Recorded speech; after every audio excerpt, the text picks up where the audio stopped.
রশিদ খানকে দিয়ে হচ্ছে না, ডাকো সাকিব আল হাসানকে। না, একে দিয়েও হচ্ছে না, আবার রশিদকেই ডাকো। আইএল টি-20তে এমন ইঁদুর বিড়াল খেলায় মেতেছে এমআই এমিরেটস।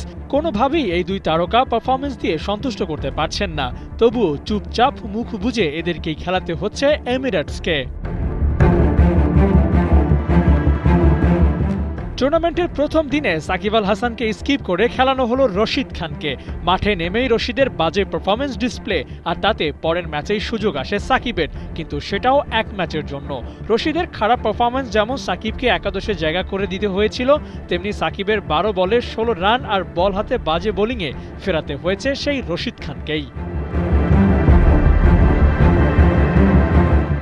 এমআই এমিরেটসের এখনও গ্রুপ পর্বের 6 ম্যাচ হাতে আছে, আর এখনই যদি এর জায়গায় ওকে আর ওর জায়গায় একে খেলানো শুরু করে, তাহলে এমিরেটসের জন্য অপেক্ষা করছে কঠিন দিন। অবশ্য কঠিন দিনের বড় ধাক্কা এখনই সামলাচ্ছে এমআই।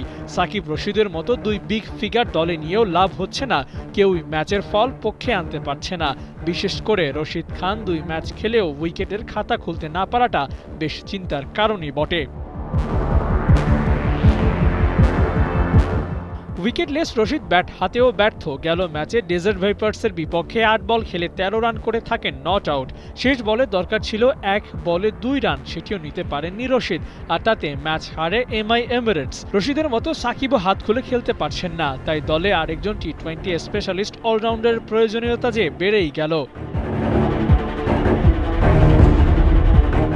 দলে মোট স্পিন অলরাউন্ডার আছেই 3 জন। সাকিব রশিদকে বাদ দিলে আমেরিকার তাজিন্দর ঢিলন একমাত্র অপশন, তাকেও গেল ম্যাচে ব্যবহার করে এমআই। 7 বলে 17 রান করে বল হাতে দেন 11 রান।